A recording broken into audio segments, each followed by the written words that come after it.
మాచర్ల నియోజకవర్గం వ్యాప్తంగా జల్ జీవన్ మిషన్ పనులు శరవేగంగా జరుగుతున్నాయి. ఇప్పటికే అన్ని గ్రామాల్లో ప్రాజెక్టుకు సంబంధించిన తాగునీటి పైప్ లైన్ పనులు పరుగులు పెడుతున్నాయి. గతంలో ఎన్నడూ లేని విధంగా నియోజకవర్గంలో తాగునీటికి పెద్దపీట వేస్తూ కేంద్ర రాష్ట్ర ప్రభుత్వాలు 1200 కోట్ల రూపాయలతో గ్రామీణ ప్రాంతాల్లో ఓవర్ హెడ్ ట్యాంక్స్, పైప్ లైన్లను ఏర్పాటు చేసి ప్రతి ఇంటికి తాగునీటి కుళాయిలను అందజేస్తోంది.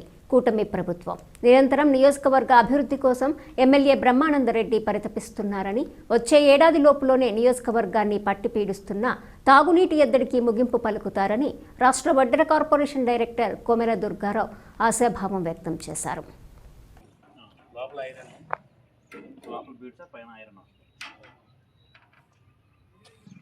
ఇప్పుడు మాచర్ల నియోజకవర్గం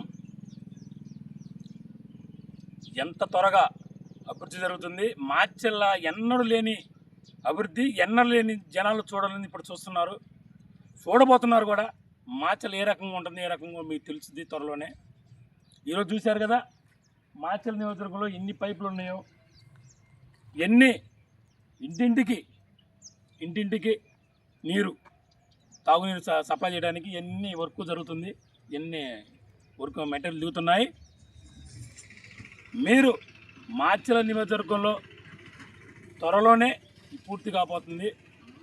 ఇది మాచర్ల ఈ కూటమి ప్రభుత్వం వచ్చిన తర్వాత ఇక్కడ మాచర్ల ఎమ్మెల్యే గారు శ్రీ జోలకంటి బ్రహ్మానందరెడ్డి గారు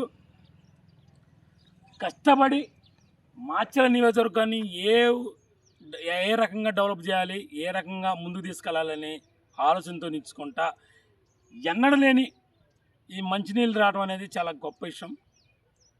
ఇంటింటికి నీళ్ళు రావడం అనేది చాలా గొప్ప విషయం. అది చంద్రబాబు నాయుడు గారు కూటమి ప్రభుత్వంలో ఇక్కడ జోలకంటి బ్రహ్మానందరెడ్డి గారు రెయ్యంబగులు తిరిగి నాకు మాచర్లకు అవి కావాలి, ఈ కావాలి, డెవలప్ చేయాలని చెప్పేసి అన్నీ తీసుకురావడం అనేది పెద్ద విషయం, గొప్ప విషయం. త్వరలోనే మాచర్ల రూపుమాపులు మారిపోతున్నాయి, మీరందరూ చూస్తారు. కానీ వైసీపీ వాళ్ళు ఎన్ని కుట్రాలు పెట్టినా, ఎన్ని చేసినా కానీ మాచర్ల అభివృద్ధి అనేది పరుగులు తీస్తుంది. త్వరలోనే జనాలు చూస్తారు ఏంటి. ఇది సాధ్యమైనది ఒక జోలకంటి బ్రహ్మానందరెడ్డి గారికే సాధ్యమైంది. కూడా చూశారు కదా, గత 2014 నుంచి చంద్రబాబు నాయుడు ప్రభుత్వంలో ఉన్నప్పుడు ఒక 2017లో జగన్ మాచర్లకు వచ్చేసి ఇక్కడ మాచర్లు నీళ్ళు ఇవ్వు, అయి లేవు అని చేసి ఏదో బొంగబోసేసి ఒక బిందెలు తీసుకొచ్చాడు, పగలగొట్టి ఏదో అంగం చేసి వెళ్ళిపోయాడు. మరి 2019 నుంచి 2024 దాకా ఉన్నాడు కదా, మరి అప్పుడు గుర్తు రాలేదా?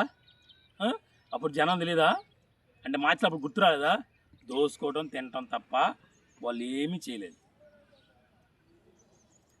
ఇప్పటికొచ్చి 18 నెలలు అయింది, వర్కులు స్టార్ట్ అవుతున్నాయి, పైపులు దిగినాయి, కొన్ని రోడ్లు వేశారు, డెవలప్మెంట్ అవుతూనే ఉంది. ఇంకా త్వరలోనే మాచర్ల రూపులు మారిపోతాయి. ఇది కూటమి ప్రభుత్వం అంటే ఇక్కడ జోలకంటి బ్రహ్మానందరెడ్డి గారు అంటే.